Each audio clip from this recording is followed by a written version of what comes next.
I was 29 years old the night I sat alone in my brand new office, sweeping confetti off the floor that nobody had walked on. The place still smelled of fresh paint and new carpet.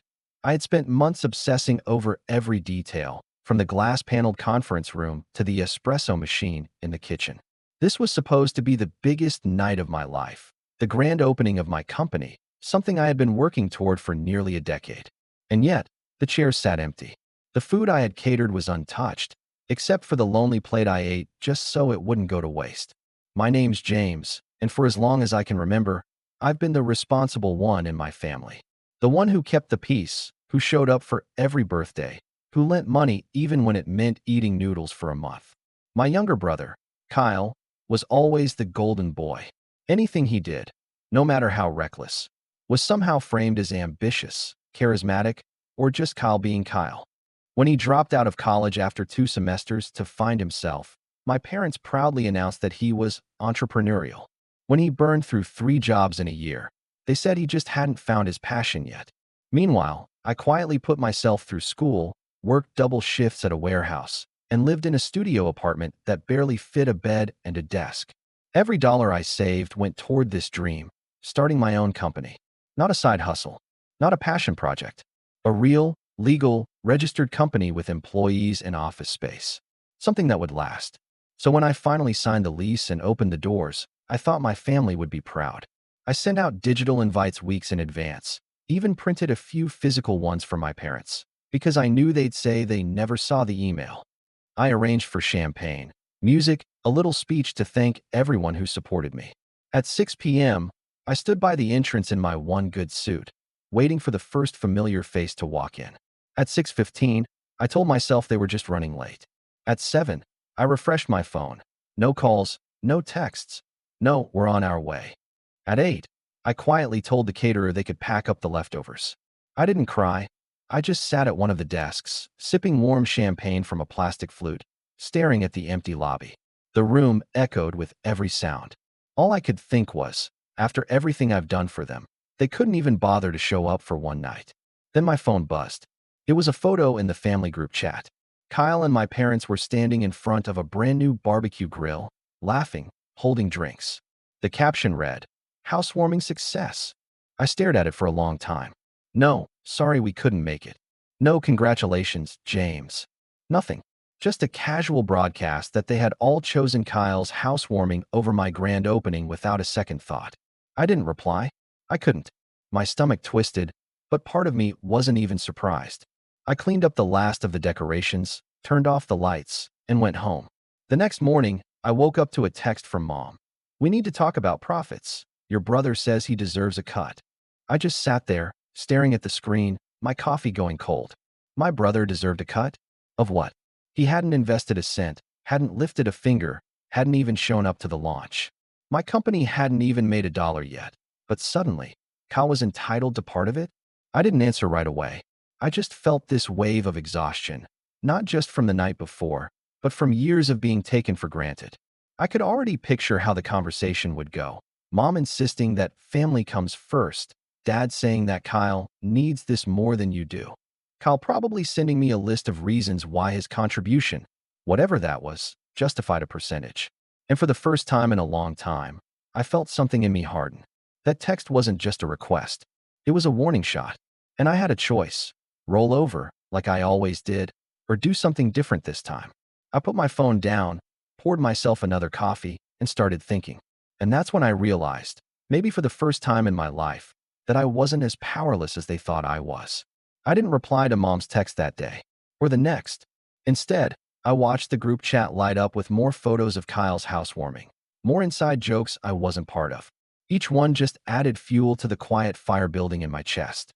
By the end of the week, Mom sent another message. "James, answer your phone. This is important."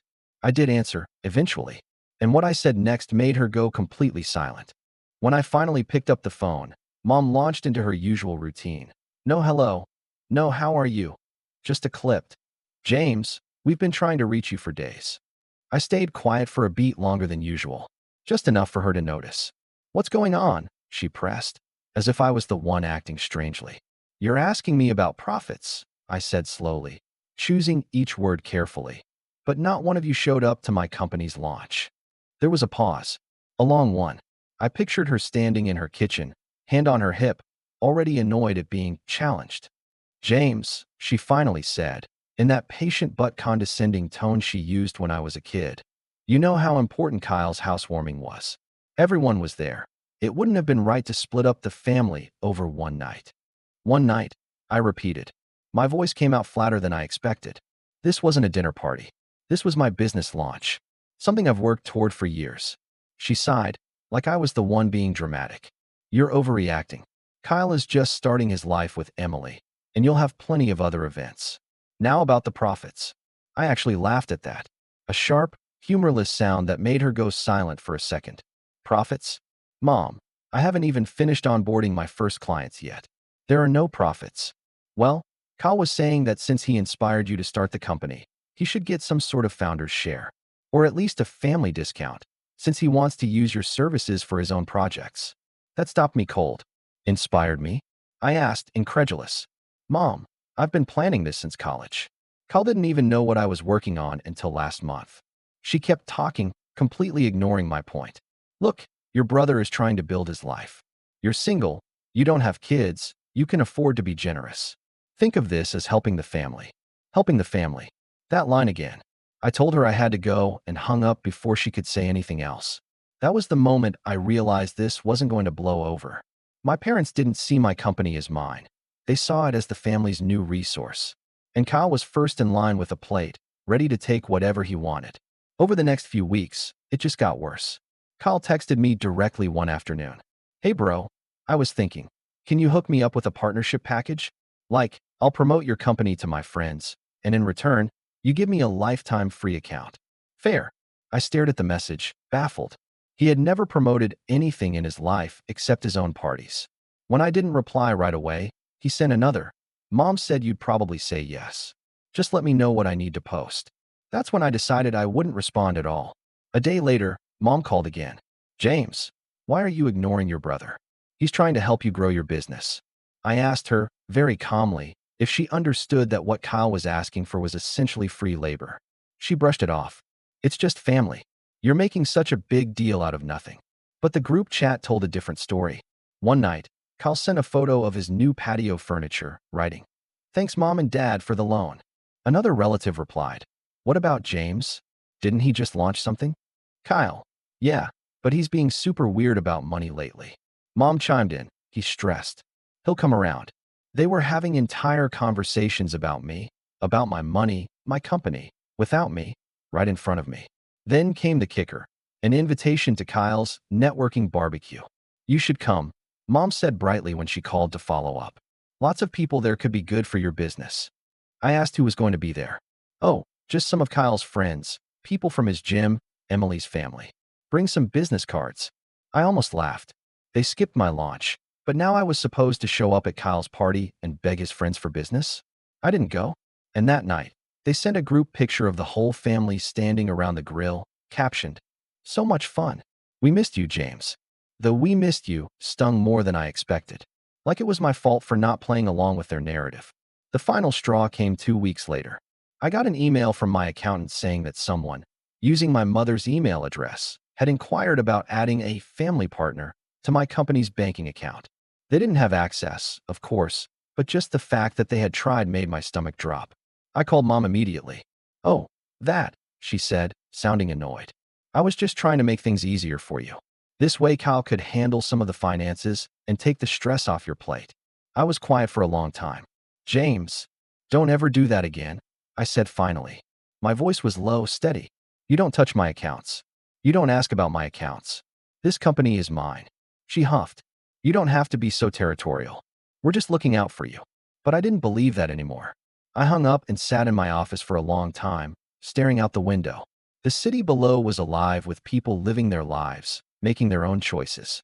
And here I was, letting my family make me feel like a child.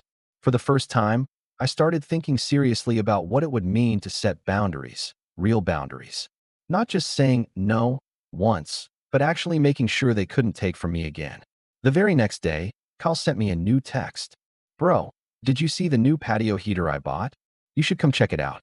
Also, When are we getting that family discount? Dad said you're being stingy. Something in me shifted. I didn't reply.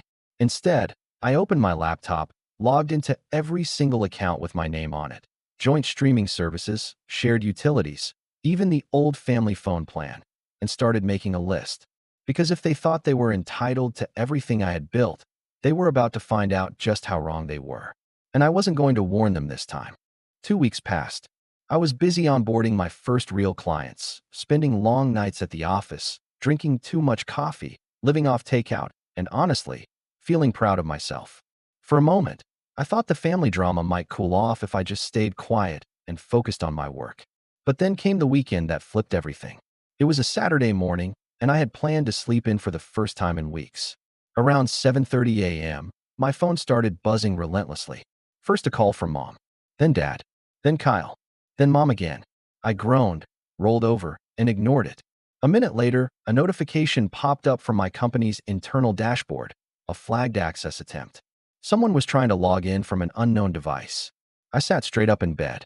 I opened my laptop and checked the logs. Sure enough, there had been 3 failed login attempts from an IP address that was suspiciously close to my parents' neighborhood. Someone had been trying to get into my business account, and not just casually. They were guessing passwords. My stomach dropped. I called Mom immediately. "Oh, good. You're awake," she said cheerfully, as if this was a normal Saturday morning. "We were just talking about how to get you some help. Kyle and I were thinking you're working too hard, and if we had access to some of the systems, we could process payments for you. Maybe keep track of client invoices." "You tried to log in," I said flatly. Silence. "You tried to get into my company account," I repeated, my voice rising. "Well, yes, but only because you've been so secretive lately," she said defensively. "We thought maybe you were overwhelmed. This way we could." "You had no right," I snapped. "None. You don't touch my company. You don't even ask before doing something like that." She sounded offended. "James, you're making it sound like we're criminals. We're your family. We just want to help." "Help?" I let out a short, bitter laugh. "Mom, you skipped my launch, you gossip about me in the group chat, you demand money I don't have, and now you try to break into my accounts. That's not help." She sniffed, and her voice got that sharp edge I knew so well. "You're being ungrateful. Your father and I raised you, supported you through school, and this is the thanks we get? Locking us out." I pinched the bridge of my nose, trying to breathe. "You didn't pay for my school, Mom." "I did. You didn't support me when I was saving for this company. You barely even knew what I was doing until I signed the lease." "That's not the point," she said coldly. "This family shares everything. You've been acting like you're better than us, hoarding your success. It's selfish." I didn't trust myself to say anything else. I just hung up. 10 minutes later, Kyle texted me. "Really, dude? Mom says you yelled at her." "Chill. She was just trying to make sure you don't mess anything up. Also, I already told Emily we'd get that family plan discount, so don't make me look bad." I put the phone down, shaking. That was the moment I realized it wasn't just a boundary issue anymore. They genuinely believed they were entitled to what I had built. By Monday, it escalated again. I got to my office and found an envelope shoved under the door. Inside was a letter, handwritten, from my father. "James, we've been patient with you, but your attitude lately is unacceptable. Your mother and I have talked, and we think it's time you start giving back to the family in a real way. We propose a family stipend, 15% of your monthly revenue, to be distributed fairly between your parents and your brother. Consider this a way of honoring where you came from." I sat there in my office, gripping the letter so hard the paper crinkled. My father, the man who hadn't even bothered to attend the most important night of my career, was now formally requesting a cut of my revenue. Not profits. Revenue. Before expenses. Before salaries. It was so absurd I almost laughed, but the laugh caught in my throat because I knew they were serious. That night, I didn't sleep. I lay awake staring at the ceiling, thinking about every time I had bailed Kyle out of trouble. The time I covered his rent when he blew his paycheck on a business opportunity. The time I co-signed a loan so he could buy a car, only for him to miss 3 payments and tank my credit score. The time Mom called me crying because Kyle had gotten into a fight at a bar and needed money for legal fees. Every single time, I had shown up. And this was how they repaid me. By trying to worm their way into my livelihood before it had even had a chance to grow. The next weekend was the final nail in the coffin. I was out with a friend grabbing lunch when I got a notification that my company's office alarm had been triggered. My stomach lurched. I rushed back to the building and found my brother standing outside the office door, fiddling with the keypad. "What are you doing?" I demanded, my voice echoing in the hallway. He jumped, looking guilty for half a second before plastering on a grin. "Relax, man. Mom said you wouldn't mind if I grabbed a few things. I told Emily I'd show her around your office." "You tried to break in," I said, my voice cold. "It's not breaking in if it's family," he said with a shrug, as if that was the most reasonable thing in the world. I just stared at him. For a second, I didn't even know what to say. "You need to leave," I finally said, each word measured. He scoffed. "Wow, really? You think you're too good for us now?" I stepped closer, lowering my voice. "If you ever try to get into this office again without my permission, I will call the police." His grin faltered. "You wouldn't. Try me." He left, muttering something under his breath. When the door shut behind him, I locked it and just stood there, my hands trembling. That was it. That was the line. They had crossed from disrespect into outright violation. For the rest of the weekend, I didn't answer a single call or text. I sat at my desk, going over every single system I had, business accounts, personal accounts, security settings, and started tightening everything down. Because I knew now that this wasn't just about boundaries. This was war. And if they wanted to treat my company like their personal ATM, they were about to find out what it meant when I shut the door, for good. The Monday after catching Kyle at my office, I woke up feeling like I had been hit by a truck. My body wasn't sore, it was my chest, my stomach, my head. Everything felt heavy. I sat at the edge of my bed for a long time, staring at my phone as it buzzed over and over. Mom called twice, then Dad, then Kyle, each one leaving voicemails that got angrier by the hour. "James," Mom's voice snapped on the latest one. "Your brother said you threatened to call the police on him.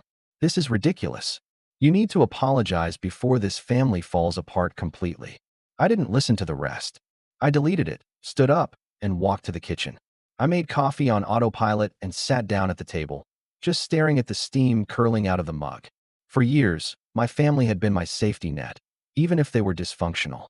They were loud, entitled, and manipulative, but they were still my family. And I had been trained since childhood to put their feelings first, to keep the peace. But now, keeping the peace was eating me alive. I barely noticed when tears started running down my face. Not loud, sobbing tears, just quiet, hot ones that blurred my vision until I had to set the mug down so I wouldn't spill it. I didn't cry often. I had trained myself not to. But that morning, I felt hollow. Like all the energy I had poured into building this dream had been drained by the very people who were supposed to celebrate it. I called in sick to the office that day. My assistant covered for me while I sat on the couch with my laptop, not working, not watching TV, just staring. At one point, I opened the family group chat, scrolled all the way back, and reread months of messages. Every sarcastic joke at my expense. Every time Kyle was praised for doing the bare minimum. Every time my parents brushed off my achievements like they were no big deal. And as I read, something started to shift. At first, it was just anger, sharp and bitter. But underneath the anger, there was this deep ache. I had bent over backwards to earn their approval, to make them proud, and it was never enough. By the end of the day, I had made a decision. I wasn't going to try anymore. The next few weeks were brutal. I started avoiding family events entirely. If Mom called, I let it go to voicemail.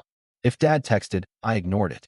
I worked later hours, sometimes sleeping at the office just so I wouldn't have to deal with seeing them. But the silence didn't make them go away. Instead, they doubled down.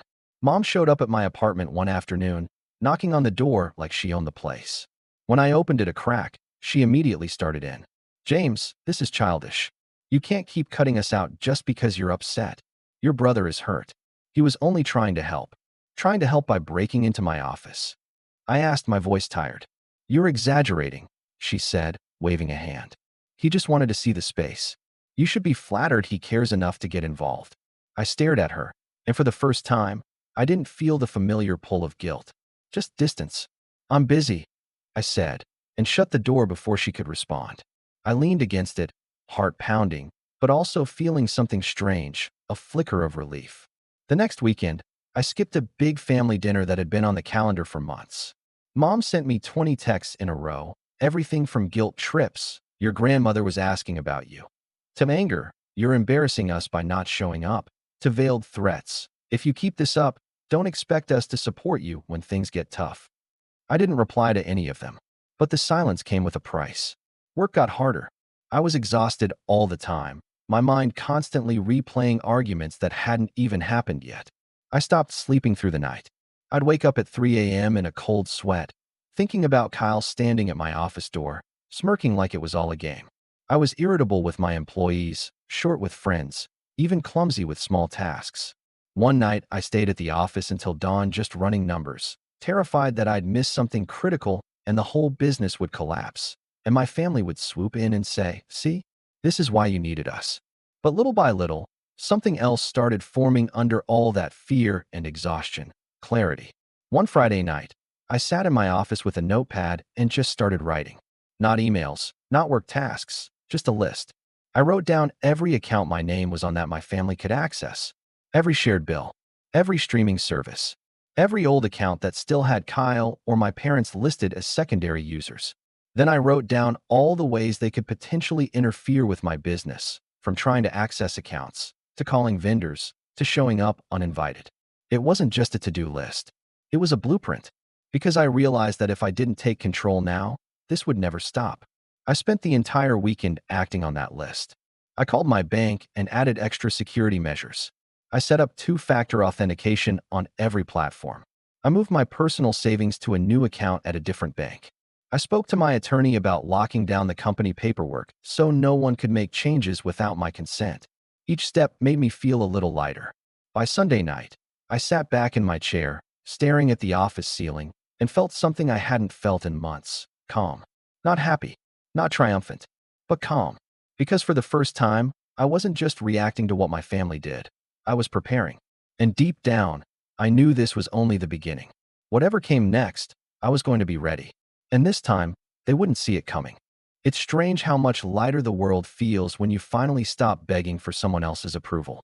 After that weekend of locking things down, something in me shifted. I stopped waiting for texts from mom or dad, stopped replaying arguments in my head, stopped wondering what they were saying about me in the group chat. Instead, I started focusing on what I could control and what I could build. The next Monday, I came into the office before sunrise. The city was quiet, still waking up, and for the first time in months, I felt excited to be there. I made a fresh pot of coffee, sat down with my notebook, and mapped out the next 3 months of company growth. My first few clients were small, but word of mouth was spreading. One referral led to another, and soon I had meetings lined up with bigger players, the kind of contracts that could stabilize the company's finances for a whole year. And without the constant background noise of my family pulling at me, I was sharper, more focused. One by one, the deals started closing. I remember the first major client I landed, a mid-sized firm that had been shopping around for months. After our final pitch meeting, the CEO shook my hand and said, "James, you clearly care about what you're building. That's why we're choosing you." I walked out of that meeting grinning like an idiot. When the contract came through, I stayed at the office late that night just to run the numbers twice, making sure it was real. When I finally saw the revenue projections, I leaned back in my chair and just stared at the ceiling, a smile creeping across my face. This wasn't just survival anymore. This was growth.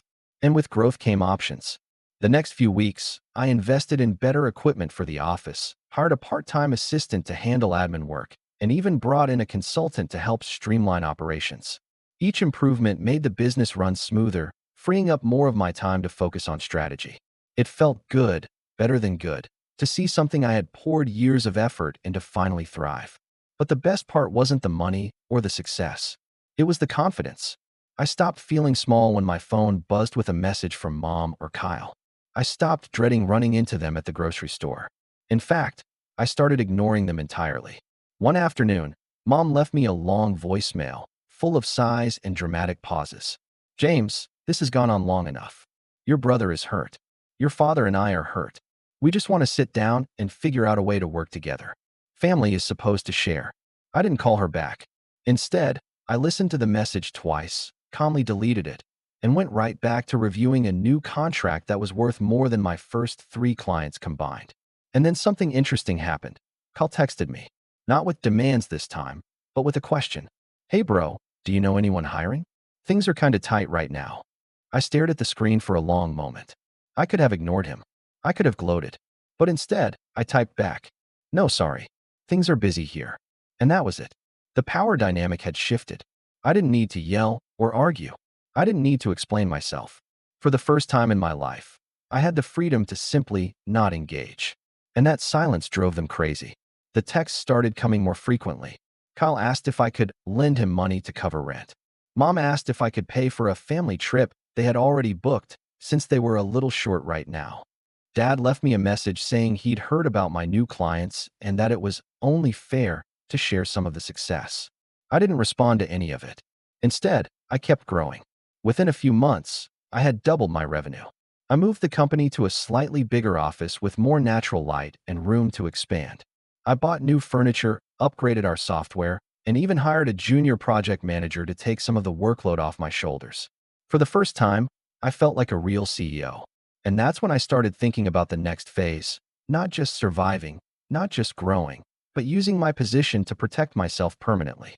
I set up a separate holding company for my assets, moved my intellectual property into it, and arranged things so that if anyone ever tried to interfere legally, they'd have to go through multiple layers just to figure out what I even owned. I also updated my will, something most people my age don't even think about, making sure everything was locked down and out of reach of anyone who might try to claim a piece of it for the good of the family.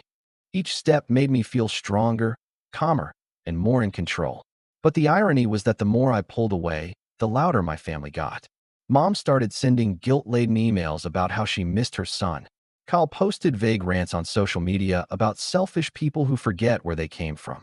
Dad left messages about needing to talk about the future of the family. At one point, Kyle even showed up outside my office again, but this time he couldn't get in. I had upgraded the security system to require access cards and cameras. I watched him on the feed, pacing, knocking once or twice, then finally leaving. When the alert popped up on my phone that the system had recorded footage, I saved it, just in case. Because as proud as I was of how far I had come, I knew one thing for sure. They weren't done. They would try again. And when they did, I wasn't going to just sit there and take it. I was going to be ready, not just to protect what I had built, but to make sure they understood, once and for all, that they couldn't treat me like this anymore. And for the first time, I felt a strange sort of anticipation. Because I wasn't just surviving their attacks anymore. I was waiting for them to make the next move, so I could finally make mine. By the time spring rolled around, my company was in the best shape it had ever been. I had a small but loyal team, recurring contracts with several mid-sized firms, and enough cash flow that I didn't have to think twice about payroll. The business no longer felt fragile. It felt stable, and that stability gave me the mental space to look at the bigger picture. I wasn't just building a company anymore. I was building a shield. One Friday afternoon, I was going through paperwork with my attorney, signing off on some final protections for the holding company, when he casually asked me, "You mentioned family disputes last time we met. Do you still want to include a clause barring them from ever having financial power over the business?" "Yes," I said without hesitation. He nodded, adding a note to the document. "Good call. You'd be surprised how many disputes we see when a business starts doing well. Families can be complicated." I almost laughed. Complicated was an understatement. After the meeting, I decided to take a long walk through the city. The weather was warm, and for the first time in a while, I let myself slow down and think. That's when I noticed something strange. I hadn't heard from my family in nearly 2 weeks. No texts, no voicemails, no surprise visits. At first, I thought maybe they'd finally backed off. But then I got a call from a mutual acquaintance, a family friend who owned a small accounting firm. "James, I just thought you should know," he said, lowering his voice. "Your brother came by my office last week asking questions about how to set up a business partnership, and he mentioned your company by name." I stopped in my tracks. "What did he say exactly?" "He said you'd probably make him a partner soon, but he wanted to get ahead of the paperwork so it wouldn't take too long." Sounded pretty confident about it. I thanked him for the heads up, hung up, and just stood there on the sidewalk for a minute, letting the anger wash over me. Kyle was planning something. And if I knew my brother, it wasn't going to be small. That weekend, I finally opened the group chat again, not to respond, just to watch. Sure enough, there it was. "Mom, we're thinking of having a family meeting next weekend to discuss some exciting opportunities." Kyle: "Yeah, can't wait to share what I've been working on." Dad: James, you should really be there. This could be big for all of us. I put the phone down and felt something shift inside me. For months, I had been on the defensive, blocking them, locking things down, trying to keep them from interfering. But now I had leverage. Because here was the truth. My company was no longer a fragile startup. It was profitable, secure, and thanks to the restructuring, I was the only one with legal authority to make decisions about it. Even if Kyle marched into a lawyer's office tomorrow claiming he was entitled to a share, there was nothing they could do. And the best part? They didn't know that yet. That night, I sat at my desk with a legal pad and started writing. Not just notes this time. Plans. I listed every point of contact I still had with my family, every account they could benefit from, every small tie they still had to my life. Then I listed ways to sever each one, slowly, strategically, without warning. I also started looking at my company through a new lens, not just as my livelihood, but as my fortress. What would it take to make it completely unassailable? I upgraded the security system again, this time with biometric access. I had my lawyer draft a document formally excluding any family members from ever being granted shares or voting rights. I even spoke to a PR contact about what would happen if someone tried to drag my company into a public dispute and how we could get ahead of the story. Piece by piece, I was building an environment where my family couldn't touch me. And then something unexpected happened that gave me the final piece of leverage I didn't even know I needed. One of my new clients was a real estate developer, the same one who, as it turned out, was negotiating with my brother for a home improvement contract.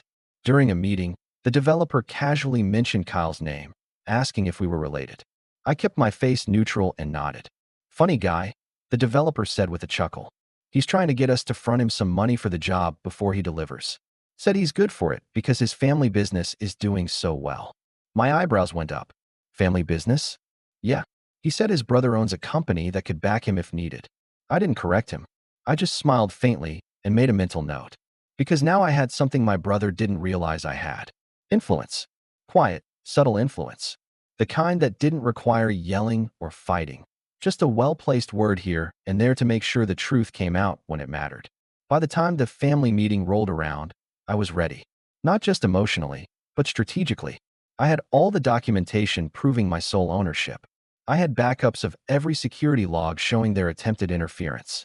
I had the financial reports that showed exactly how much work I had done to make this company succeed. And most importantly, I had the calm clarity to know that whatever they tried next, I could handle it. The night before the meeting, I sat in my office long after everyone had gone home, looking around at the space I had built from nothing. The polished concrete floors, the soft hum of the server rack in the corner, the faint glow of the city lights outside. This was mine. And tomorrow, they were going to learn that lesson, one way or another.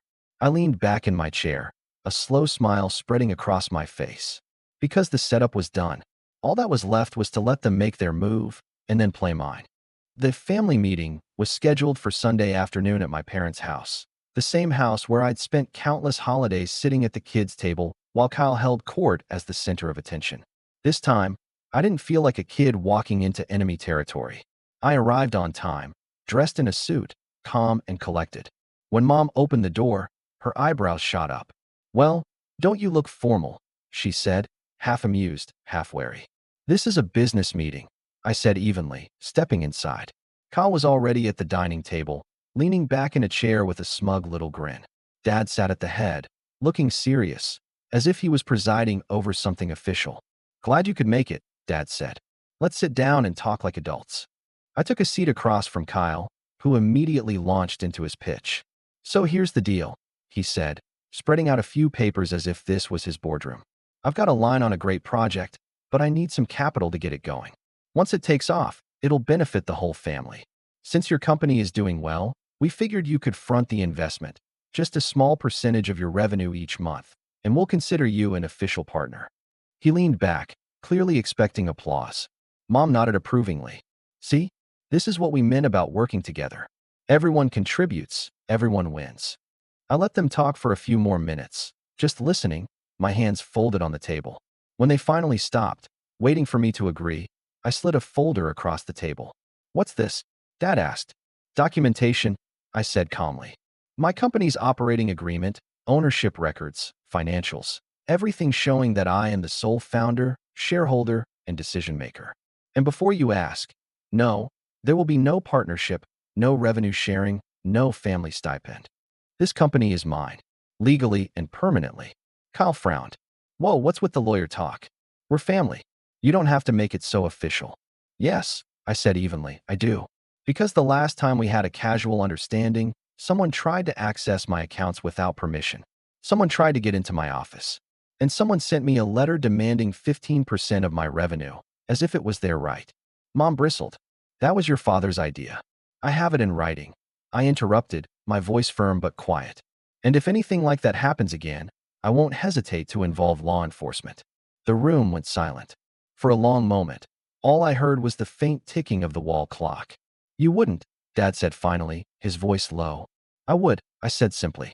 I have security footage, logs, emails, and a lawyer who's fully briefed. This isn't a threat, it's a boundary. You don't cross it again. Kyle snorted, trying to play it off. You think you're so big now, huh? Just because you're making money. I smiled, not cruelly, just calmly. No, I think I've finally learned that I don't owe you my success. And I definitely don't owe you access to it. Before they could respond, I reached into my bag and pulled out a stack of papers, termination notices for every shared account, and bill that still had my name on it. These, I said, placing them on the table, are the last ties between my finances and this family. Phone plan, streaming accounts, insurance policies, all canceled or transferred. Effective immediately. Mom's mouth fell open. You can't just. I can, I said. And I did. Kyle's smug expression was gone now, replaced with a flush of anger. This is ridiculous. You're acting like some kind of dictator. All we wanted was a little help. You wanted control, I said, meeting his eyes. And you wanted it without doing any of the work. That ends today. For the first time in years, I didn't feel like I was on the defensive. I felt steady. I stood, gathering my folder and slipping it back into my bag. This conversation is over, I said quietly. If you'd like to have a relationship with me, it will be on respectful terms. Otherwise, consider this the last time we'll be meeting like this. I walked out of that house without looking back. But the revenge wasn't done, not yet. Over the next few weeks, I made sure the message stuck.